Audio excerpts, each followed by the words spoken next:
Hi hello welcome back to my YouTube channel sacred stitches by S. ಇವತ್ತು ಮೊದಲಿಗೆ ನಾನೊಂದು ಸಣ್ಣ ಫ್ಲವರ್ ಮಾಡಿ ಸ್ಯಾಟಿನ್ ಸ್ಟಿಚ್ ಹಾಕಿ ಮಾಡಿದ್ದೆ, ಆದರೆ ಅದು ವಿಡಿಯೋ ಮಾಡ್ತೇನೆ ಅದರಲ್ಲಿ ಬರೀ ನನ್ನ ಕೈಯೇ ಕಾಣಿಸ್ತಿದೆ. ಸೊ ಅದಕ್ಕಾಗಿ ನಿಮಗೋಸ್ಕರ ನಾನು ಇನ್ನೊಂದು ಸರಿ ಆ ಫ್ಲವರನ್ನು ಇನ್ನೊಂದು ಸ್ವಲ್ಪ ಎನ್ಲಾರ್ಜ್ ಮಾಡಿ ನಿಮಗೆ ನೀಟಾಗಿ ಫ್ಲವರ್ ಫಿಲ್ಲಿಂಗ್ ಸ್ಟಿಚ್ ಮಾಡೋದು ಹೇಗೆ ಅಂತ ಈಗ ಹೇಳಿಕೊಡ್ತೇನೆ. ನಾನು ಫಸ್ಟ್ ಆಫ್ ಆಲ್ ಪೆನ್ನಲ್ಲಿ ಒಂದು ಮೀಡಿಯಮ್ ಸೈಜ್ನ ಒಂದು ಫ್ಲವರನ್ನು ಡ್ರಾ ಮಾಡಿದ್ದೇನೆ, ಹಾಗೆ ನಿಮಗೆ ಅದು ಕರೆಕ್ಟಾಗಿ ಸ್ಟಿಚಸ್ ಗೊತ್ತಾಗಲಿ. ನೀಡ್ಲ್ ರೊಟೇಷನ್ ನಂತರ ಥ್ರೆಡ್ ಹೇಗೆ ಸ್ಟಿಚ್ ಮಾಡೋದು ಮತ್ತು ಕೈ ಹೇಗೆ ನಾನು ತಿರುಗಿಸ್ತೇನೆ, ನಮ್ಮದು ಕೈ ಸ್ಪೀಡ್ ಹೇಗಿದೆ, ಯಾವ ಥರ ನಾವು ನೀಡ್ಲನ್ನು ಹಿಡ್ಕೊಳ್ಬೇಕು ಕರೆಕ್ಟಾಗಿ ಅಬ್ಸರ್ವ್ ಮಾಡಿ. ಖಂಡಿತ ನಿಮಗೆ ಗೊತ್ತಾಗ್ತದೆ ಈ ವಿಡಿಯೋದಲ್ಲಿ. ಇದಕ್ಕೆ ಕೂಡ ನಾನು ಯೂಸ್ ಮಾಡಿದ್ದು ಸ್ಯಾಟಿನ್ ಸ್ಟಿಚ್ಚೇ, ಬಟ್ ನಾವು ಫ್ಲವರ್ ಫಿಲ್ಲಿಂಗ್ ಮಾಡಬೇಕಾದ್ರೆ ನಾವು ಲೀಫಿಗೆ ಸ್ಯಾಟಿನ್ ಸ್ಟಿಚ್ ಹಾಕುವಾಗ ನಾವು ಕ್ರಾಸ್ ಬಿಡಿಸ್ತೇವೆ ಸ್ವಲ್ಪ ಸ್ಲ್ಯಾಂಟೆಡ್ ಆಗಿ. ಬಟ್ ಅದೇ ಸ್ಟಿಚಸನ್ನು ನಾವು ಫ್ಲವರಿಗೆ ಯೂಸ್ ಮಾಡುವಾಗ ಸ್ಟ್ರೈಟ್ ನಾವು ಸ್ಯಾಟಿನ್ ಸ್ಟಿಚ್ಚನ್ನು ಹಾಕಬೇಕು. ನೋಡಿ, ಈಗ ನಾನು 23 ನಂಬರ್ ಟುಲಿಪ್ ನೀಡಲನ್ನು ತಗೊಂಡಿದ್ದೇನೆ, ಆಯಿತಾ. ಇದು 23 ನಂಬರ್ ಟುಲಿಪ್ ನೀಡಲ್ ಥ್ರೆಡ್ ವರ್ಕಿಗೆ ಯೂಸ್ ಆಗುವಂಥದ್ದು. ಸ್ವಲ್ಪ ಅದರದ್ದು ಹುಕ್ ಸ್ವಲ್ಪ ಥ್ರೆಡ್ಡಿಗೆ ಸಿಗೋ ಥರ ಇರ್ತದೆ, ತುಂಬ ದೊಡ್ಡದು ಇರುವುದಿಲ್ಲ ಅಲ್ವಾ. ಥ್ರೆಡ್ಡಿಗೆ ಸೂಟೇಬಲ್ ಆಗಿ ಇದ್ರ ಹುಕ್ ಇರ್ತದೆ. ಹಾಗಾಗಿ ನಾವು ಥ್ರೆಡ್ ವರ್ಕ್ ಮಾಡಬೇಕಾದ್ರೆ ನಾನು 23 ನಂಬರ್ ನೀಡಲನ್ನು ಯೂಸ್ ಮಾಡ್ತೇನೆ. ಇದಕ್ಕೆ ಕೂಡ ನಾನು 23 number tulip needle, Japan tulip needle use ಮಾಡಿದ್ದೇನೆ. ನೋಡಿ, ಆ್ಯಸ್ ಯೂಶ್ವಲ್ ಸ್ಯಾಟಿನ್ ಸ್ಟಿಚ್ ಹಾಕಿದ ಹಾಗೆಯೇ ಫಸ್ಟಿಗೆ ಬ್ಯಾಕ್ ಸ್ಟಿಚ್ ಹಾಕಿದೆ. ನಂತರ ಇದು ಫ್ಲವರ್ ಫಿಲ್ಲಿಂಗ್ ಮಾಡಬೇಕಾದ್ರೆ ಇದಕ್ಕೆ ನಾವು ಮಿಡಲಿಗೆ ಏನಾದರೂ ಪೈಪಿಂಗ್ ಥ್ರೆಡ್ ಅಥವಾ ಏನಾದರೂ ದಪ್ಪ ಮೆಟೀರಿಯಲನ್ನು ಮಿಡ್ಲಿಗೆ ನಾವು ಸ್ಟಿಕ್ ಮಾಡಬೇಕು.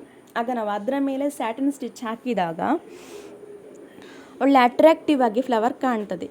ಅದು 3D ಫ್ಲವರ್ ಟೈಪ್ ನಮಗೆ ಕಾಣ್ತದೆ. ಸೊ ನಾನೀಗ ನನ್ನ ಹತ್ರ ಪೈಪಿಂಗ್ ಥ್ರೆಡ್ ಪಕ್ಕ ಸಿಗಲಿಲ್ಲ. ಸೊ ನನಗೆ ನನ್ನ ಹತ್ತಿರದಲ್ಲಿ ಜರ್ದೋಸಿ ಇತ್ತು. ಸೊ ಜರ್ದೋಸಿ ಕೂಡ ಓಕೆ. ಇನ್ನೊಂದು ಸಿಗ್ತದೆ ನಕ್ಷಿ ಅಂತ, ಅದು ಇದ್ರೂ ಓಕೆ, ಅದು ಇನ್ನೊಂದು ಸ್ವಲ್ಪ ದಪ್ಪ ಇರ್ತದೆ. ಬಟ್ ನನಗೆ ಈಗ ಜರ್ದೋಸಿ ಅವೈಲೇಬಲ್ ಇತ್ತು ನನ್ನ ಹತ್ತಿರದಲ್ಲೇ, ಪಕ್ಕದಲ್ಲಿ ನಾನು ಕೂತ್ಕೊಳ್ಳುವಾಗ ವರ್ಕ್ ಮಾಡಬೇಕಾದಿತ್ತು. ಸೊ ನಾನೀಗ ಜರ್ದೋಸಿಯನ್ನು ಪ್ರತಿಯೊಂದುದೊಳಗೆ ಎರಡೆರಡು ಕಟ್ ಮಾಡಿ, ಆ ಸೈಜ್ಗೆ ಕಟ್ ಮಾಡಿ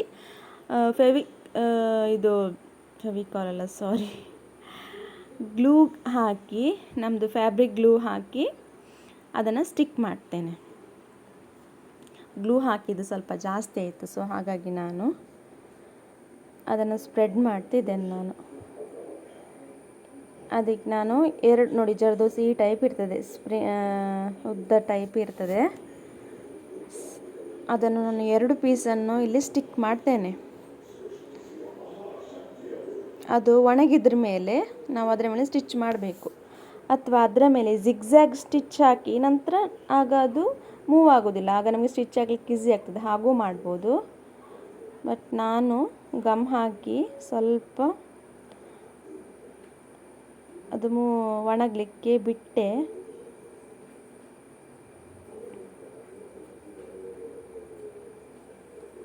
ನನ್ನ ಮಗನ ಕಾರುಬಾರಿ ನೋಡಿ, ಮಿಡಿಲಿಗೆ ಕೈಯೆಲ್ಲ ಅಡ್ಡ ತರ್ತಿದ್ದಾನೆ. ಅದನ್ನು ನೆಗ್ಲೆಕ್ಟ್ ಮಾಡಿ ಫ್ರೆಂಡ್ಸ್, ನಂದು ಡಿಸೈನ್ ಮತ್ತು ಸ್ಟಿಚಸ್ ಕಡೆ ಗಮನ ಕೊಡಿ. ನೋಡಿ, ಅದರ ಮೇಲೆ ನಾವು ಅಂಟಿತಾ ಅಂತ ಕೈ ಇಟ್ಟು ನೋಡ್ತಾ ಇದ್ದರೆ ಅದು ನಮ್ಮ ಕೈಗೆಲ್ಲೇ ಬರ್ತದೆ. ಸೊ ಅದಕ್ಕೆ ಸ್ವಲ್ಪ ಟೈಮ್ ಕೊಡಬೇಕಾಗ್ತದೆ ನಾವು. ಅದಕ್ಕೆ ನಾವು ಅಂಟಿಸಿ ಮತ್ತು ಅದರ ಮೇಲೆ ಜಿಗ್ಜ್ಯಾಗ್ ಸ್ಟಿಚ್ ಹಾಕಿಬಿಟ್ರೆ ಕರೆಕ್ಟಾಗಿ ಅದು ಟೈಟಾಗಿ ನಿಲ್ತದೆ, ನಮಗೆ ಸ್ಟಿಚ್ ಹಾಕ್ಬೋದು ಅದರ ಮೇಲೆ. ನಾನೀಗ ಜಿಗ್ಜ್ಯಾಗ್ ಸ್ಟಿಚ್ ಹಾಕಲಿಕ್ಕೆ ಹೋಗಲಿಲ್ಲ, ಅದರ ಮೇಲೆ ಸ್ಟಿಚ್ ಹಾಕುವ ಅಂತ.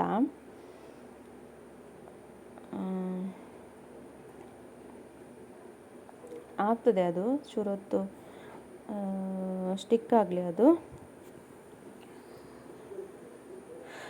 ಕರೆಕ್ಟಾಗಿ ಅಬ್ಸರ್ವ್ ಮಾಡಿ ನಾನು ಈ ಫ್ಲವರ್ ಇದ್ದೊಳಕ್ಕೆ ಹೇಗೆ ಸ್ಟಿಚ್ ಮಾಡ್ತೇನೆ ಅಂತ ನೋಡಿ.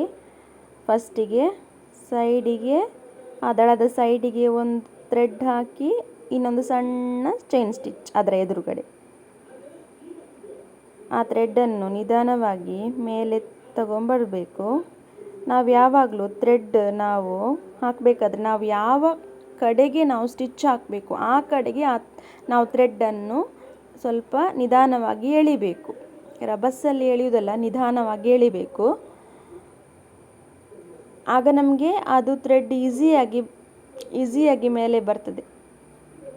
ನಮಗೆ ಯಾವ ಕಡೆಗೆ ಸ್ಟಿಚ್ ಹಾಕಬೇಕು, ಫಾರ್ ಎಕ್ಸಾಂಪಲ್ ನಮಗೆ ಈಗ ಮೇಲೆ ಸ್ಟಿಚ್ ಆಯಿತು, ಈಗ ನಮಗೆ ಚೈನ್ ಸ್ಟಿಚ್ ಮೇಲೆ ಉದ್ದ ಸ್ಟಿಚ್ ಆದಮೇಲೆ ಸಣ್ಣ ಚೈನ್ ಸ್ಟಿಚ್ ಆದಮೇಲೆ ಕೆಳಗಡೆ ಸ್ಟಿಚ್ ಹಾಕಬೇಕು. ಆಗ ನಾವು ಕೆಳ ಸೈಡಿಗೆ ಅದನ್ನು ಥ್ರೆಡ್ಡನ್ನು ನಿಧಾನವಾಗಿ ಎಳಿಬೇಕು. ಸೊ ದಟ್ ನಮಗೆ ಅದು ಈಸಿಯಾಗಿ ಥ್ರೆಡ್ ಬರ್ತದೆ. ನೋಡಿ, ಪುನಃ ಮೇಲ್ಗಡೆ ಚುಚ್ಚಿ ಪುನಃ ಥ್ರೆಡ್ಡನ್ನು ಮೇಲೆ ತಗೊಂಡು ಬರೋದು. ಥ್ರೆಡ್ಡನ್ನು ಮೇಲೆ ತಗೊಂಡು ಬರೋದು. ನಂತರ ಪುನಃ ಎದುರುಗಡೆ ಒಂದು ಸಣ್ಣ ಚೈನ್. ಯಾರಿಗಾದರೂ ಇದು ನಂದು ವಿಡಿಯೋ ನೋಡಿದರೆ ಗೊತ್ತಾಗ್ಬೋದು, ನಾನು ಅಷ್ಟು ಸ್ಲೋ ಮಾಡಿದ್ದೇನೆ ನಾನು. ನೀವು ಅಬ್ಸರ್ವ್ ಮಾಡ್ಬೋದು. ನೋಡಿ, 2 ಎಳೆಯಲ್ಲಿ ತಗೊಳ್ಬೇಕಾಯ್ತಾ ನಾವು ಥ್ರೆಡ್. ಇದಕ್ಕೆ 2 ಎಳೆ ತಗೊಂಡಿದ್ದೇನೆ ನಾನು. ಯೆಲ್ಲೋ ಕಲರ್ ತಗೊಂಡಿದ್ದೇನೆ, ಸಿಲ್ಕ್ ಥ್ರೆಡ್. ಪುನಃ ಮೇಲ್ಗಡೆ ಚುಚ್ಚಬೇಕು. ಪುನಃ ಥ್ರೆಡ್ ಮೇಲೆ ತಗೊಂಡು ಸಣ್ಣ ಚೈನ್ ಸ್ಟಿಚ್ ಹಾಕಬೇಕು.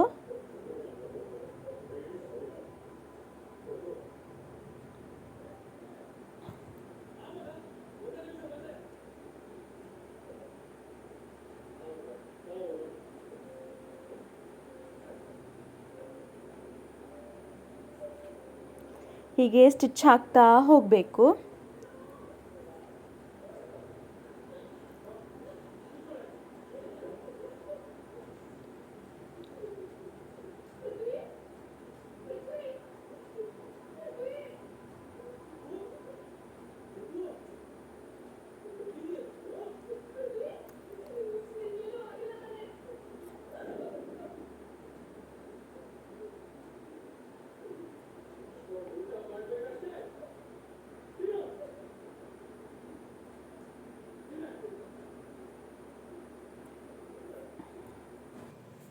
ಅಬ್ಸರ್ವ್ ಮಾಡಿ ನಂದು ಸ್ಟಿಚಸ್ ಸ್ವಲ್ಪ ನಾನು ಫಾಸ್ಟಾಗಿ ಮಾಡಿದ್ದೇನೆ. ಸ್ವಲ್ಪ ವಿಡಿಯೋ ಲಾಂಗ್ ಆಗ್ತದೆ ಅಂತ ಆಲ್ರೆಡಿ ಸ್ವಲ್ಪ ಲಾಂಗ್ ಆಗಿದೆ ವಿಡಿಯೋ.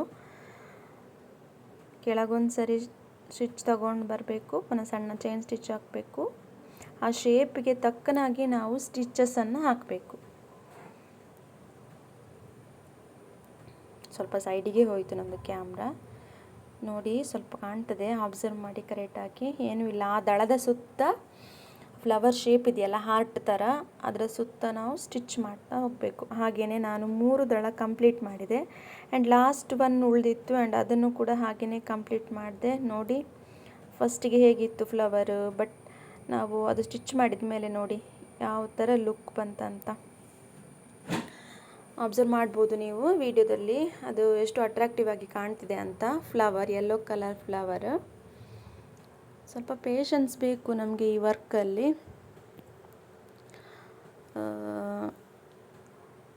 ಬ್ಲೌಸಿಗೆ ವರ್ಕ್ ಮಾಡ್ತಾ ಇದು ಸ್ವಲ್ಪ ದೊಡ್ಡದಿದೆ ಸೈಜ್ ಫ್ಲವರ್. ಬ್ಲೌಸಿಗೆ ವರ್ಕ್ ಮಾಡ್ತಾ ನಾವು ಇದಕ್ಕಿಂತ ಸ್ವಲ್ಪ ಸಣ್ಣದಾಗಿ ಫ್ಲವರನ್ನು ಬಿಡಿಸಬೇಕು. ನಿಮಗೆ ಸ್ಟಿಚಸ್ ಗೊತ್ತಾಗಲಿ ಅಂತ ಇಷ್ಟು ದೊಡ್ಡ ಫ್ಲವರನ್ನು ಮಾಡಿದೆ ನಾನು. ಬ್ರೈಡಲ್ ಬ್ಲೌಸ್ ವರ್ಕ್ ಎಲ್ಲ ಮಾಡ್ತಾ ಅದರಲ್ಲಿ ನಮಗೆ ಮೀಡಿಯಮ್ ಸೈಜ್, ಅಂದರೆ ಮೀಡಿಯಮ್ ಸೈಜ್ಗಿಂತಲೂ ಸ್ವಲ್ಪ ಸಣ್ಣ ಫ್ಲವರ್ ಇರ್ತದೆ. ಆ ಫ್ಲವರ್ಸ್ಗೆಲ್ಲ ನಾವು ಆದಷ್ಟು ಬೇಗ ಈ ಸ್ಟಿಚಸನ್ನು ಕಂಪ್ಲೀಟ್ ಮಾಡ್ಬೋದು ನಮಗೆ ಫಾಸ್ಟಾಗಿ ಮಾಡಲಿಕ್ಕೆ ಬಂದರೆ.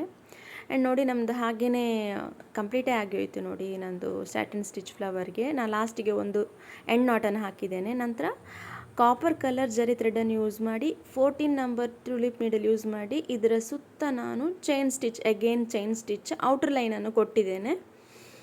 ಆ ಶೇಪ್ಗೆ ನಾವು ಸುತ್ತ ನಾವು ಚೈನ್ ಸ್ಟಿಚ್ ಕೊಡಬೇಕು. ನಾವು ಜರಿ ಥ್ರೆಡನ್ನು ಯೂಸ್ ಮಾಡಿಕೊಂಡು ಇದರ ಸುತ್ತ ನಾವು ಔಟರ್ ಲೈನ್ ಕೊಡೋದ್ರಿಂದ ಅದು ಕರೆಕ್ಟ್ ನಮ್ಮದು ಒಂದು ಫ್ಲವರಿಗೆ ಎಕ್ಸಾಕ್ಟಾಗಿ ಒಂದು ಶೇಪ್ ಅನ್ನೋದು ಬರ್ತದೆ.